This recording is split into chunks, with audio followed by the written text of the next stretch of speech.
Good morning and welcome to the American Museum and Gardens. I'm Andrew Cannell, head gardener here at the museum, and I want to kick-start a series of weekly videos from the gardens which, we hope, will provide light relief in troubling times and insight into how we look after this special place. Currently, my team and I are still able to continue to look after the gardens.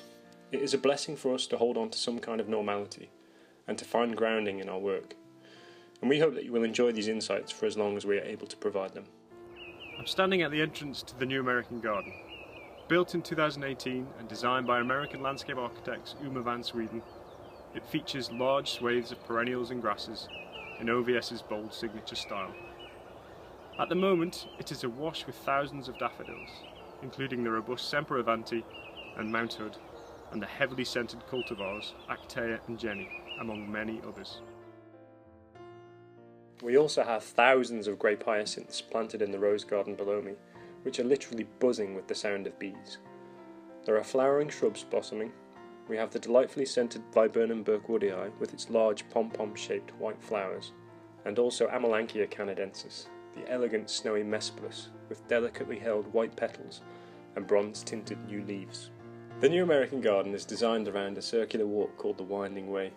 It is wheelchair friendly and has really opened up the landscape to many more people by allowing them to enjoy the new planting schemes and also the breathtaking views over the Limplystoke Valley.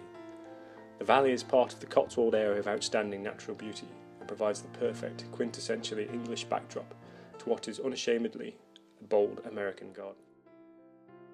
In 2017, we also completely revamped our Mount Vernon replica garden. This is a representation of George Washington's upper garden at his estate in Virginia.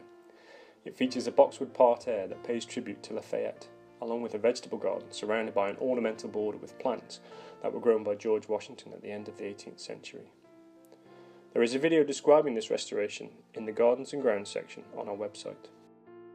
We hope that in the coming weeks we can bring you more videos from the garden, and we are really looking forward to welcoming you all here after this international crisis is over and things begin to return to some kind of normality.